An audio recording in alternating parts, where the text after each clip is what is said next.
Because I know majority of these rappers. Yeah. I know what be going on behind the scenes. I know who not really in control. You know what I mean? I know the real. You know, a lot of times people be blinded by what they see in these videos. Because Diddy is so hated by 50 Cent that apparently a decade ago, 50 Cent just started gathering information on Diddy. As much as he could find. And he started working on a documentary series on how bad Diddy is. Listen to me, I'm gonna get off the phone right now, and I am gonna let you professionals look at the situation and come back to me with a solution. No matter what, no matter what nobody said. Let's just, here and there, y'all are not working together the right way. We're losing.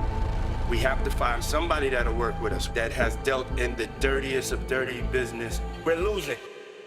You've heard the rumors for years that Diddy filmed everything, that somebody snatched those hard drives, that one day the wrong person was going to walk into the room with receipts instead of stories. Now line that up with what you just saw, a billionaire mogul, sounding like the walls are finally closing in, and a Houston legend calmly saying he's known how this game really works the whole time. Because this is the part nobody in the industry wants to say out loud. The same rappers y'all grew up idolizing are scared of the exact footage 50 is teasing. And the only people talking comfortably right now are the ones who never signed their soul over in the first place. So tonight, don't watch this like another Diddy joke. Watch it like a lie detector test for the whole culture. And ask yourself why Lil Flip looks so relaxed while everybody who did a little too much at those parties suddenly wants to act like the cameras were never rolling. Everybody's cracking jokes about Diddy finally getting caught. But if you've been paying attention, this part has been sitting in the background for decades. The man didn't just throw parties, he curated events. Rooms full of drinks, celebrities, models, and cameras that never stopped rolling. And now, with 50 Cent teasing a documentary built on inside footage, the internet is starting to ask the one question Diddy never wanted to hear. Who else kept copies? The biggest bombshells from the new 4-part Diddy docu-series that just dropped on Netflix. She would have me put the baby oil on. She took the bottle and said, no, that's not enough. One, Diddy's freak-offs allegedly had a connection to both Tupac and Biggie. It's claimed Diddy wouldn't allow Tupac's music to be played during them. And this, according to an escort who says he was paid $6 grand for 2 days of Come on, the party has begun. Happy Biggie Day. Let's go. Every March 9th, the day Biggie got they would fly me to wherever they were. I would hang out, drink, and party with them for 3-4 days while I had I don't know if that was his release for that day or whatever, but they always called me on March 9th. Of course, many allege Diddy had a role in the killings, the doc revealing never-before broadcast footage from the moments just before the drive-by shooting of Biggie.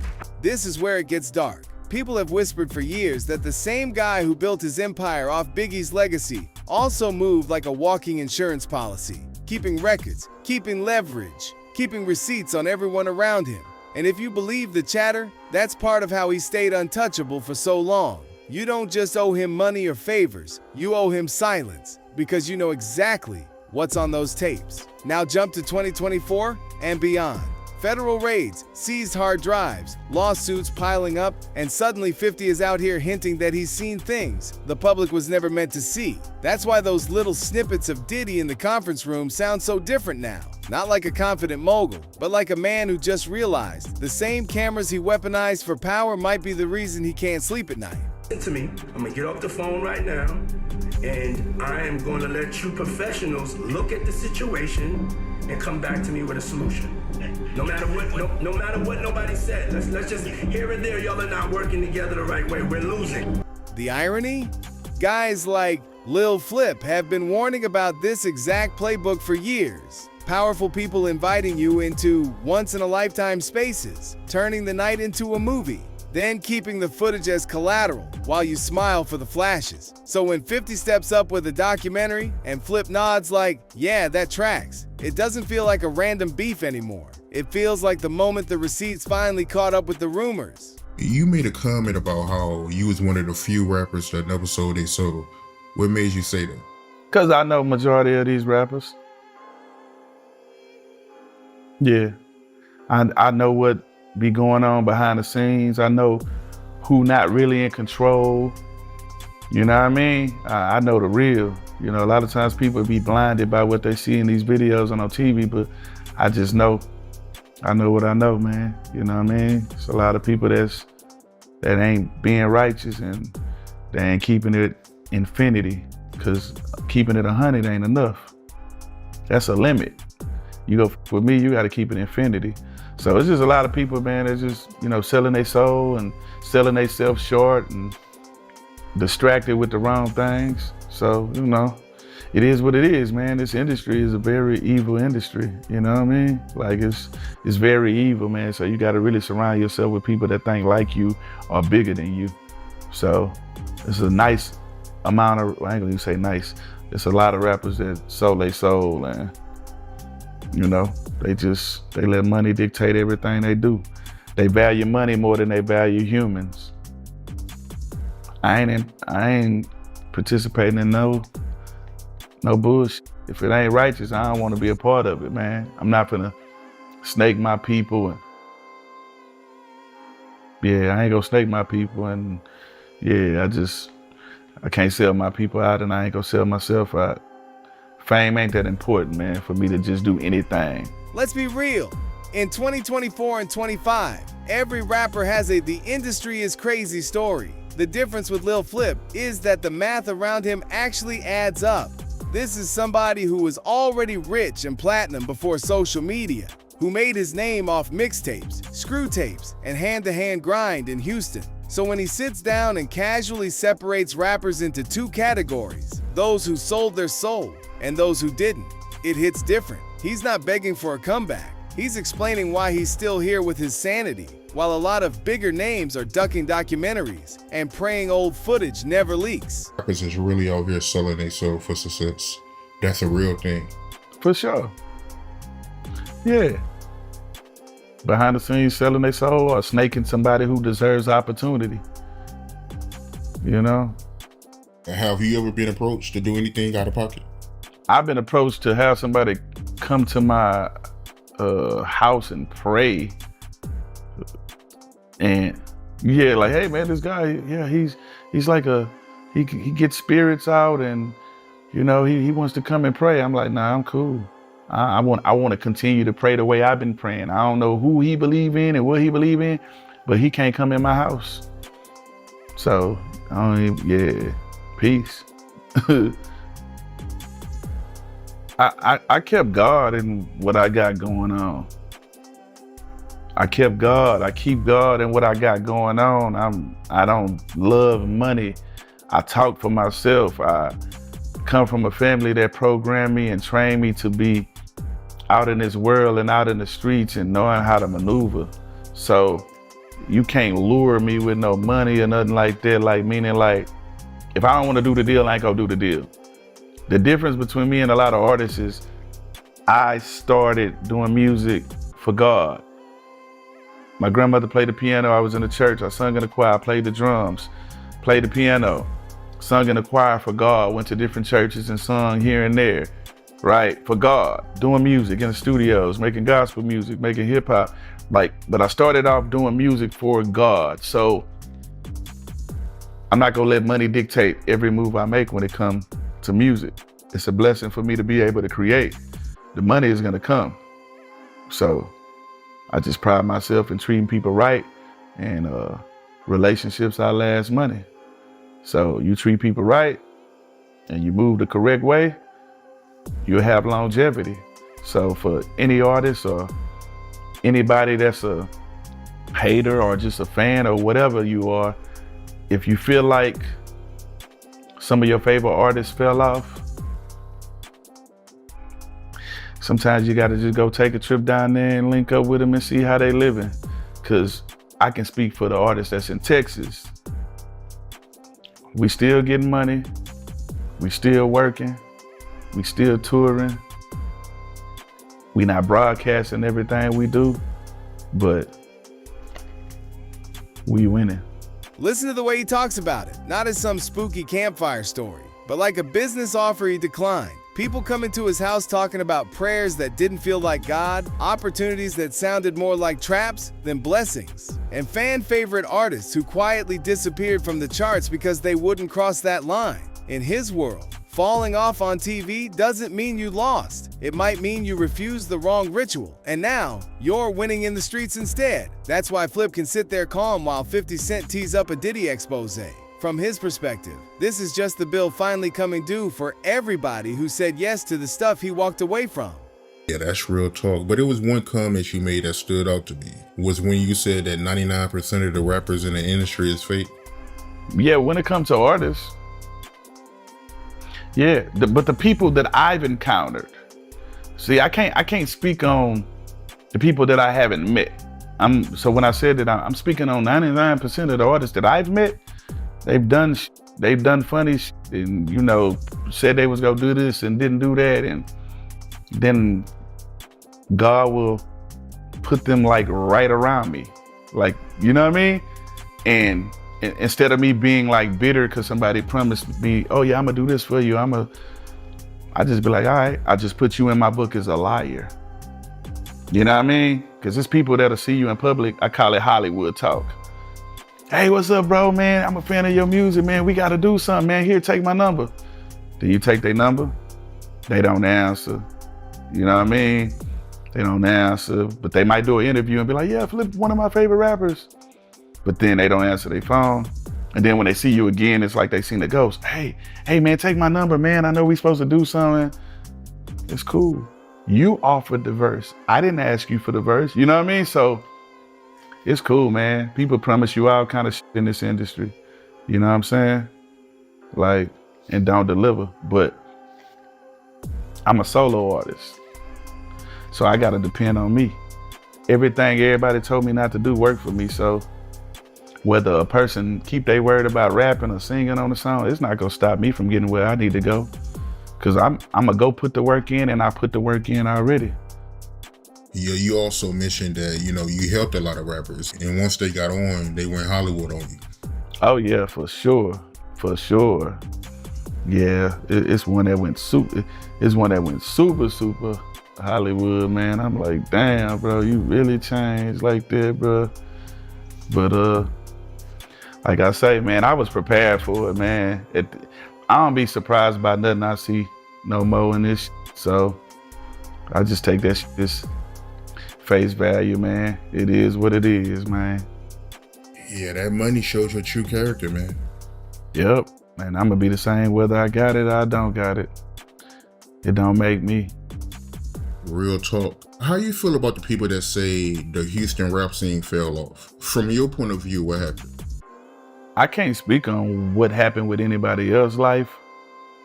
I kept doing music. No, in general. No, but the Houston music scene. No, but what I'm saying, I can't speak on what happened, meaning like, I don't know what other people was doing in their life, or whether you want to say the momentum to slow down or whatever. Everybody got their own different situations. Some people left labels. Some people, you know, did tech stuff. You know, everybody had different reasons for why they did what they did, but for the most part, we all kept doing music. When Flip says 99% of the rappers he's met are fake, it sounds like a bar until you remember how this business actually works. This is a guy who came up around DJ Screw, was signed to Sucker Free in Colombia, and saw the early 2000s industry from the inside. Platinum plaques, nationwide tours, the whole machine. So when he talks about artists smiling in your face, making big plans on camera, then ghosting the second the red light turns off, he's not ranting, he's giving you a field report. The same people who tell interviewers, yeah, we gotta work, will ignore your calls for months because the relationship was never real. It was content. You know, sometimes when you don't have a major deal, you're not gonna have the same amount of money spent behind your projects. So a lot of these artists, they got their deal, still was releasing records. Like, we still releasing records back to back and twice a year, whatever. But if it's not $1 million budget being spent on marketing and radio and ads and posters and, you know, brainwashing you to know, hey, this album is out, here's a billboard over here, then it's gonna look like you're not doing nothing. But like I say, success is subjective, you know what I mean? So we still working, you know what I'm saying? Paul's still touring. I just did a show with him He brought me out as a special guest. He got a deal with Paul Masson, he's liquor deals and shit like that. Billionaire doing the tech. You know, Slim still living great. You know, doing shows. Rose still living great. You know, I'm doing shows, making albums. Key got a podcast, Legend Talk. You know what I'm saying? He's still great doing shows. Everybody elevating. Young Star. You know what I mean? I brought him out to Carbach on 713 Day. Like, we still out here working, holding it down, you know, for Big Pokey, for all the legends. So we just still working, man. It's just not millions of dollars being spent on marketing no more. We back independent. So, you know, we got our core fan base and they go book us and with us regardless. That's exactly how someone like Diddy could allegedly move wild for decades while the room stayed quiet. If most people around you are chasing proximity, not principle, they're not going to blow the whistle. They're going to protect their access. Flip even says success is subjective. Some of the folks the industry tried to wipe out are still making good money independently, just without the billboards or Rolling Loud slots. In that light, 50's documentary and the lawsuits don't come out of nowhere. They land in a scene full of artists who saw pieces of this, chose silence, and now have to watch a Houston indie vet calmly admit, yeah, I've known what was going on. I just didn't sign up for it. You feel like you underrated? Do you feel like you get the respect you deserve? I do. I feel like I get the respect from the people who matters most to me. You know what I mean? It's a lot of things that happen behind the scenes with aligning yourself with certain people, and if this person is managing you, they'll get you these kind of looks, and this will make you look like you're bigger than somebody else, you know what I mean? Because your manager is getting you these kind of looks. But at the end of the day, success is, you know, subjective. Nobody sees what happens with my life every day behind the scenes. Some people are brainwashed to, hey, if you ain't on the radio like you used to be or on TV like you used to be, you fell off. That's the average mind. But then people that understand and overstand and cloverstand business, they'll get what success means. Like, so for me, man, I'm always out and about, running into people, taking pictures with fans, signing autographs, people. I just left talking. What was the unit? The old Ramsey unit? Stringfellow, now is what they call it. We just left Stringfellow unit, talking to the prisoners. I performed. Shout out to Mike Prince, you know what I'm saying? Rapper like Mob Ties, that's fam. So yeah, we just went to talk to the prisoners, and man, we made their day. We performed, man. They still believe in God. Some of them performed. I seen some people that I knew that I ain't seen in 20 years. You know what I mean? So, and I got my respect from God. I got my respect from my family, respect from my hood, respect from my city, and in the world. You know, I travel, man. I be everywhere, man. So for me, the respect that I get, long as it's coming from people that really respect me, that's really all I care about. The people that are brainwashed or they're sheep and they just follow trends, you know what I mean? You know, I ain't for everybody, you know what I'm saying? So who respect me, man, listen, that's where it matters the most. So I don't think about it outside of that. I just think, me personally, your name should come up more. But, you know, that's just my opinion. Yeah, I mean, I chose not to indulge in the weirdo shit that's going on in this industry. So when you still believe in God, man, and you ain't compromising your morals, I'm not selling my soul for no fame. I ain't doing none of that. You know what I'm saying? I'm gonna keep God in everything I do. Sometimes they try to make a path longer or harder for you, but I deal with the consumer.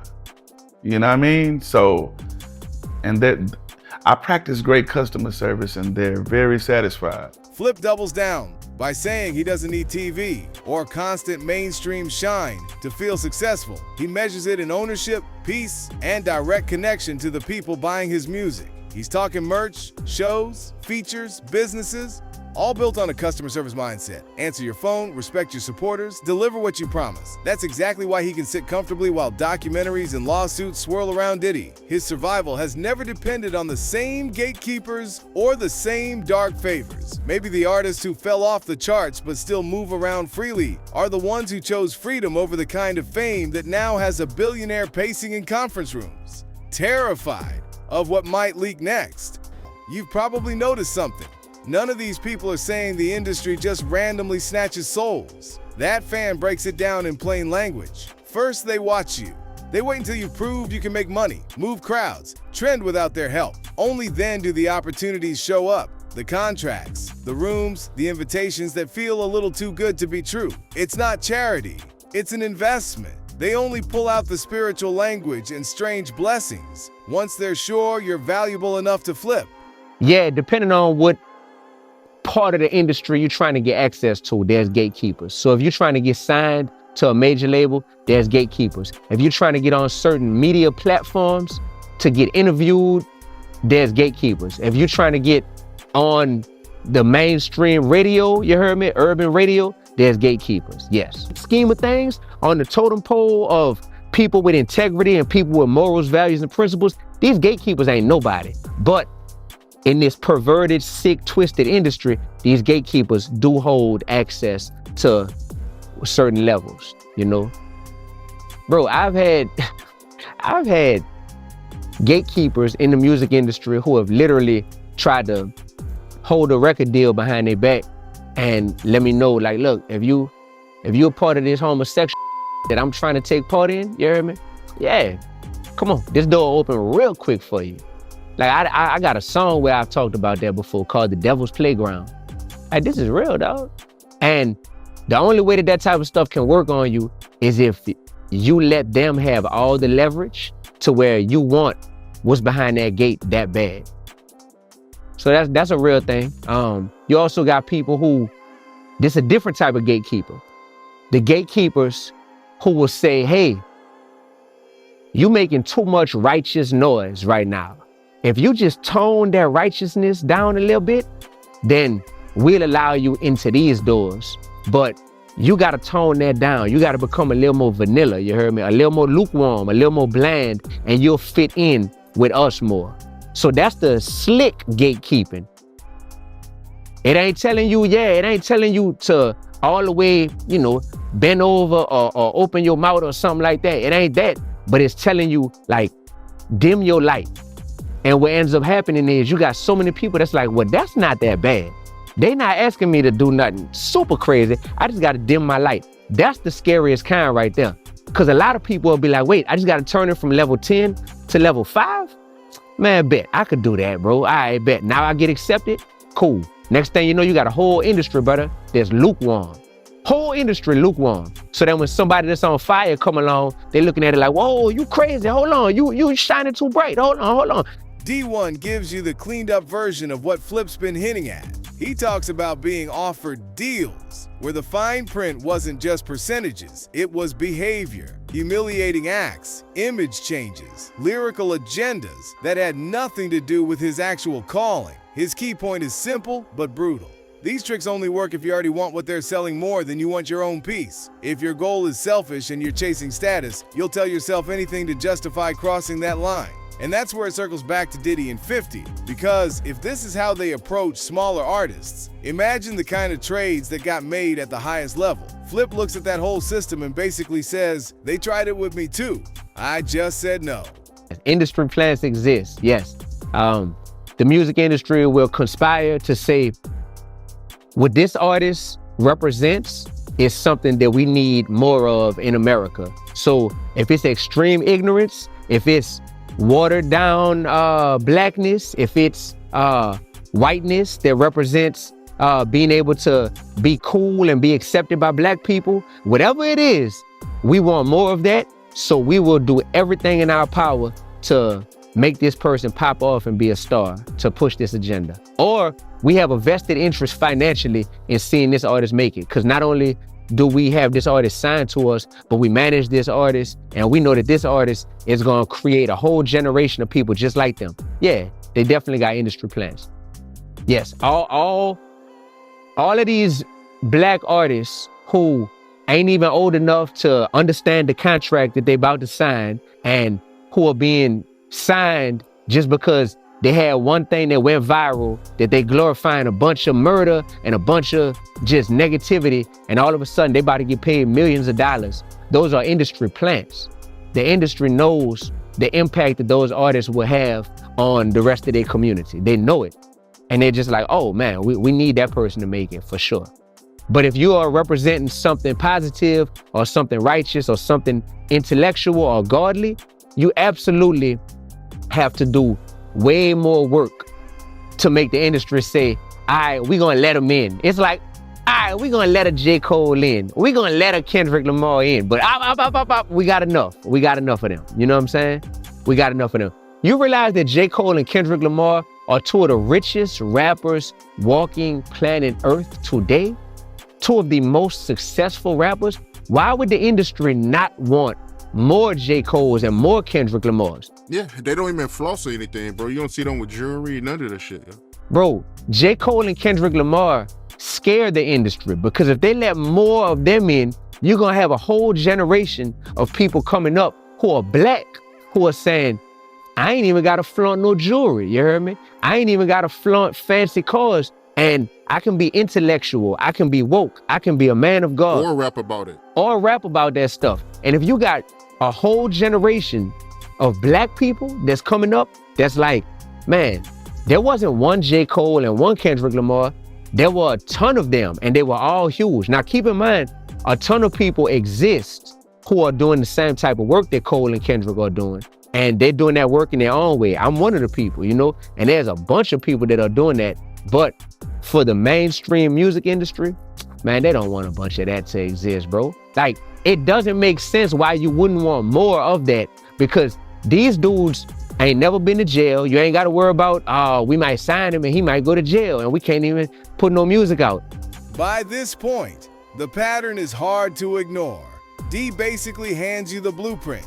Find a hungry artist with no real moral breaks, pump them full of money and attention, then shape their image into whatever sells the most chaos. That's what people mean by an industry plant here. It's not just a label-backed rookie, it's a custom-built weapon aimed at the next generation. The lyrics get darker, the videos get wilder, and the kids start copying behavior that somebody in a boardroom quietly greenlit because controversy converts into streams. These dudes ain't never been in no shootouts or nothing like that. Why would the industry not want more of that? Think about it. Think about it. You right, man. That's real talk, yo. Come on, man. You mean to tell me you not a headache? And you still gonna make buku bread for us and for yourself, and just like everything is all good? Like people entertained by you, they love you, da-da-da? You mean to tell me they wouldn't be like, man, we need more of that? But come on, bro.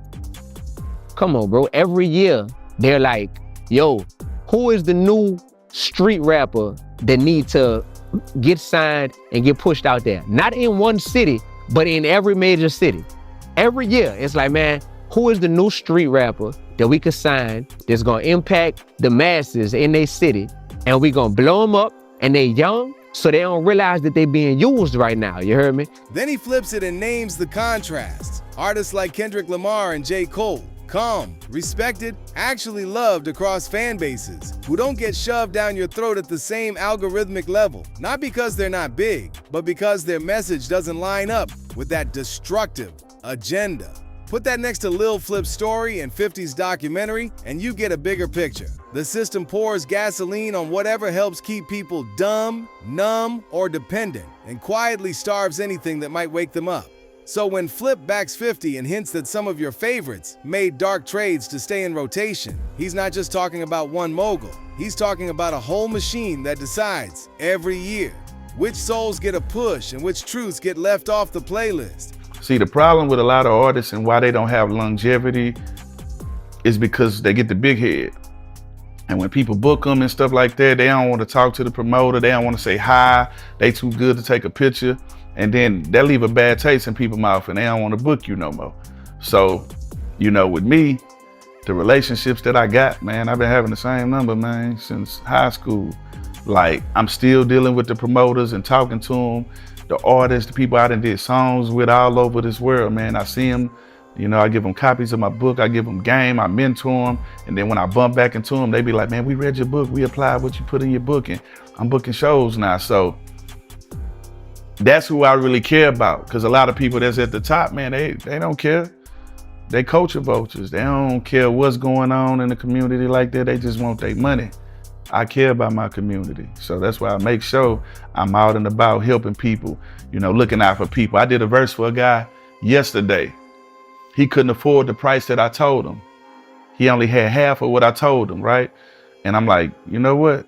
God put it on my heart. I'm gonna go and do this for you. So when you put it all together, Diddy pacing in boardrooms, federal raids and hard drives, 50 loading up a documentary, Lil Flip calmly confirming the playbook, and D1 spelling out how gatekeepers handpick who gets turned into a weapon, it stops feeling like random gossip and starts looking like a system finally tripping over its own receipts. The same sell your soul rumors people laughed at 10 years ago suddenly sound a lot less crazy when the artists who didn't sell out are the only ones talking comfortably on camera. And that's where it comes back to you. For years, fans have streamed the music, copied the lifestyle, and defended their favorites, even while whispers about parties, rituals, and NDAs got louder in the background. Now that you've seen how Flip, D1, and others describe the game, and how 50 is allegedly about to back it up with footage, you've got to decide what you actually believe about this culture you support. If Lil Flip is telling the truth, and most of your favorite artists did trade something spiritual or moral for fame, are you still cool pressing play? Or do you start treating their catalogs like crime scenes instead of soundtracks? And if 50's documentary really exposes Diddy as the face of a much bigger machine, is he just taking down a rival? Or is this the first crack in an industry that's been buying souls and selling us stories for decades? If you like this video, hit that subscribe button so that you never miss out on any new videos. And until then, fam, keep it real.